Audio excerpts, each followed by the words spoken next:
如果把新加坡放到地图上看，你会发现它其实是一个非常特别的地方。新加坡处于马六甲海峡的咽喉要冲，扼守印度洋与太平洋的航运命脉。从中国南部、东南亚、中国台湾、日本来的船只，如果要进入印度洋、印度、中东甚至欧洲，历史上很多航线都要经过马六甲海峡。而新加坡恰恰站在马六甲海峡的东南出口附近。传统风水学认为，新加坡的龙脉源自中国西南经中南半岛、马来半岛一路南下，在柔佛海峡过海结穴，落脚于新加坡。这里是一条海上交通大动脉的门口。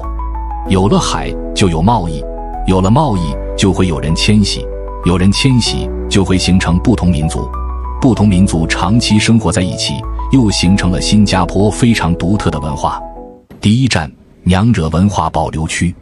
巴巴娘惹指的是早期多为福建、广东一带中国移民与当地马六甲海峡地区马来妇女通婚所产生的后代，男性称为巴巴，女性称为娘惹。加东与如切在20世纪初曾是富裕的土生华人、犹太人以及欧洲精英阶层的郊外别墅区。后来，大量富裕的土生华人迁入此处，将原有的椰林和种植园改建为充满中西合璧特色的住宅区。加东如切区的玷污建筑被称为土生华人巴洛克式。这些2至3层的排屋外墙刷着柔和的粉红、粉蓝、浅绿与明黄，是有精致的花卉浮雕、彩色中国瓷砖以及柯林斯式的欧洲石柱。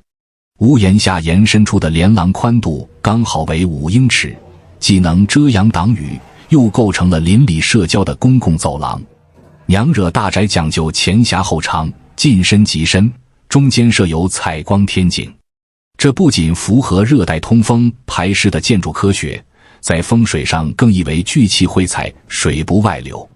娘惹文化形成了极具特色的多元融合体系，语言与服饰将结合了福建话与马来语的巴巴马来语，女性身穿绣工极其精细的可巴雅，配以纱笼，佩戴金银珠饰。娘惹美食结合了中国烹饪技法与东南亚香料，如香茅、姜黄、斑斓叶、椰浆，代表作包括乐沙、黑冷煎以及用蝶豆花染色的娘惹糕点。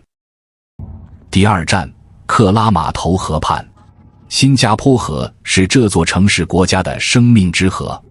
1819年英殖民建立者史丹福、莱佛士爵士登岸后，新加坡河便成为了转口贸易的核心枢纽。街区以第2任海峡殖民地总督安德鲁·克拉爵士的名字命名。19世纪末至20世纪初，这里遍布着红砖瓦顶的货站与驳船码头。早期商船从海上进入新加坡河，然后把货物卸到岸边，于是河两岸出现了大量仓库、店屋和商号。所以你现在看到的克拉码头那些彩色店屋，过去很多其实是非常实际的商业建筑，上面住人或者办公，下面做生意。这种楼上住人、楼下做生意的店屋，是整个东南亚华人商业城市非常典型的建筑形式。新加坡河清理运动，1970年代，新加坡河严重污染。建国总理李光耀开启了历时10年的清理新加坡河运动，将货运功能迁移至现代化的深水港。克拉码头的古老货站则被修缮保留，转化为集餐饮、酒吧与文化演绎于一体的时尚地标。现代克拉码头的改造堪称建筑设计典范，保留了传统店屋的红砖与山墙，顶部覆盖了庞大的科技感透明遮阳棚，也称水母伞。这些遮阳棚结合了地下水冷却系统，使室外走廊的温度比周围环境低出近5摄氏度，兼具历史古韵与现代低碳技术。过去这里是靠河赚钱，现在变成靠河讲故事。第3站，鱼尾狮公园。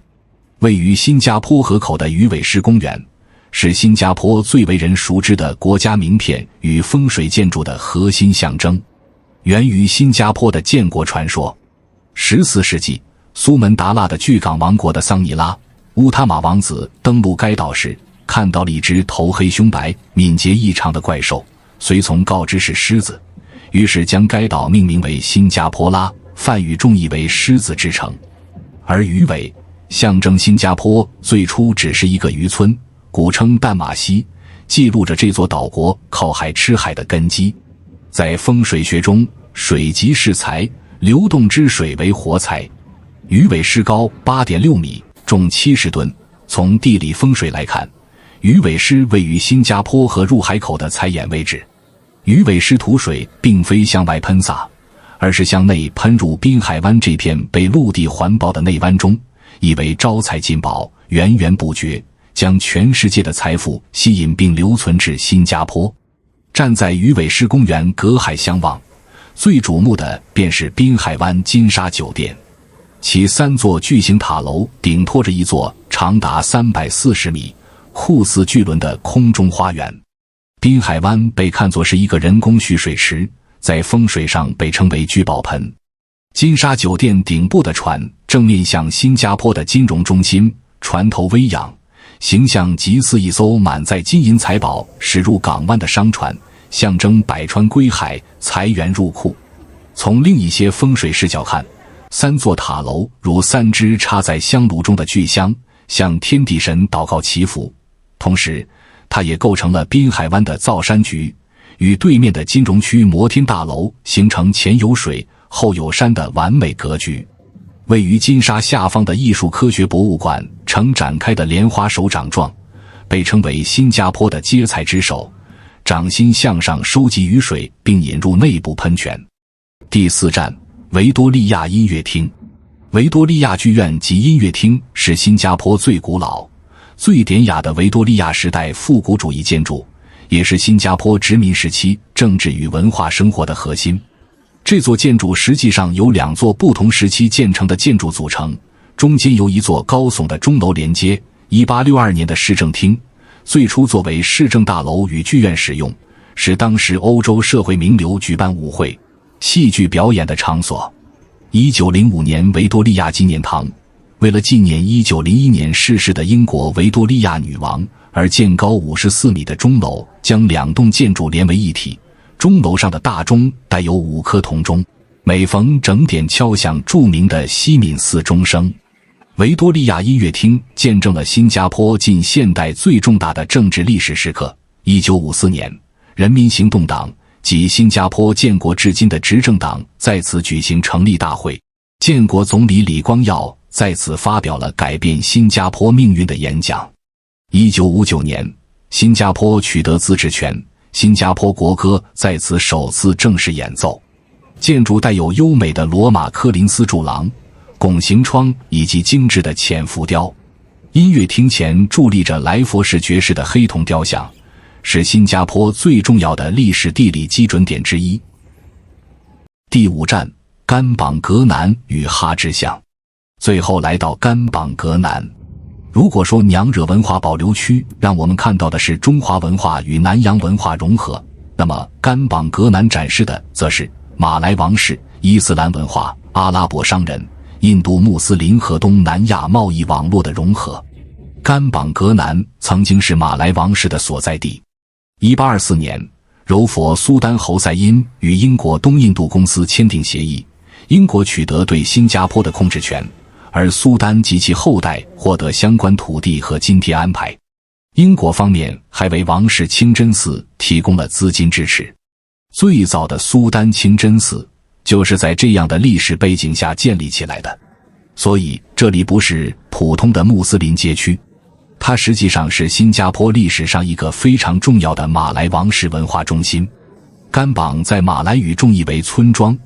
而格南源于当地曾经盛产的白木树。这种树的树皮曾被马来造船工用来造船防腐，树叶可提炼制驱风油。苏丹回教堂是新加坡最宏伟的清真寺，拥有巨大的金色穹顶。平民玻璃瓶的感人故事，观察苏丹教堂金色大穹顶的底部，会发现一圈黑色的环状结构。这并非大理石或漆料，而是由数以千计的旧玻璃酱油瓶底堆砌而成。1928年重修清真寺时，除了富商巨贾捐款外，许多贫穷的穆斯林也希望贡献力量。建筑师于是收集了穷人们捐赠的废弃玻璃瓶，将瓶底嵌入穹顶基座。这一设计不仅节约了成本，更象征着无论贫富，在真主面前人人平等、众志成城的理念。哈芝巷，历史上的中东商人在此交易香精、波斯地毯、印尼巴迪克蜡染布料和无酒精香水。哈芝在马来语中指的是前往麦加朝圣的穆斯林。历史上，这里是印尼和马来穆斯林前往麦加朝圣前赞助与筹集资金的地方。如今，哈芝巷已蜕变为新加坡最具活力的涂鸦艺术街区，独立买手店、时尚咖啡馆与色彩饱满的墙体彩绘，构成了古老民族街区与现代青年文化共生的奇观。第6站，新达城。新达城由李嘉诚等香港富商于1990年代共同投资兴建，被称为东南亚最著名的五指山风水建筑群。5栋楼是5根手指，中央圆形水池是手掌，财富之泉像一个戒指，由一个巨大的青铜圆环，直径21米和4根基柱支撑，整个建筑像一只手，把财富抓在手里。大拇指，18层的新达城会展中心，食指、中指、无名指、小拇指，45层高的第1至第4座办公大楼，高度递增，形成自然倾斜的掌心弧度。水往内流，绝大多数喷泉的水势向外喷洒，而财富之泉的水流则是从高达 13.8 米的青铜环上方向内向下倾泻，汇聚到地下的掌心水池中。风水寓意，以为财不外泄，水聚天心。4根青铜柱象征新加坡4大民族即华族、马来族、印度族、欧亚族和谐共处，共同支撑起国家的财富。每天固定时段，主喷泉会暂停，游客可进入底层小喷泉。风水学认为，用右手触摸泉水，顺时针绕着中心喷泉走3圈，便能吸纳五指山聚集的天地财气。因为新加坡的土壤因高温多雨的强烈淋溶和快速有机物分解而呈强酸性，严重缺乏天然养分，且人工填海区缺乏生态活性，其空间则因绝对面积仅700多平方公里，常住人口超590万而极其狭窄。所以说，新加坡的土壤是贫瘠的，空间是狭小的，但新加坡人有的是办法。他们在2008年建成的滨海堤坝不仅是水利工程，在风水上更充当了闸门的角色。它将原本开口向海的滨海湾封闭为一个淡水水库，形成了入水有源、出水有所的极品聚财水局，避免了新加坡河水直接流入大海导致财气流失。其实啊，新加坡的魅力恰恰在于其外表极度现代科技，内核深具传统智慧。从加东娘惹排污的南洋审美，到克拉码头的河畔沧桑，从鱼尾狮与金沙隔海相望的水局对冲，到维多利亚音乐厅的殖民基石，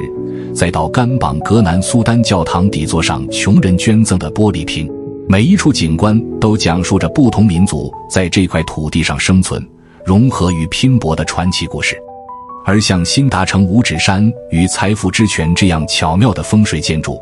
更是新加坡人在面对地理资源匮乏时，运用人类智慧与文化信仰与自然和谐共生的有趣体现。总之，新加坡就是财运亨通的风水宝地，不管是自然造就还是人为修炼而成，有海外华人的地方，财运总是不会差的。让你能够听到我的心，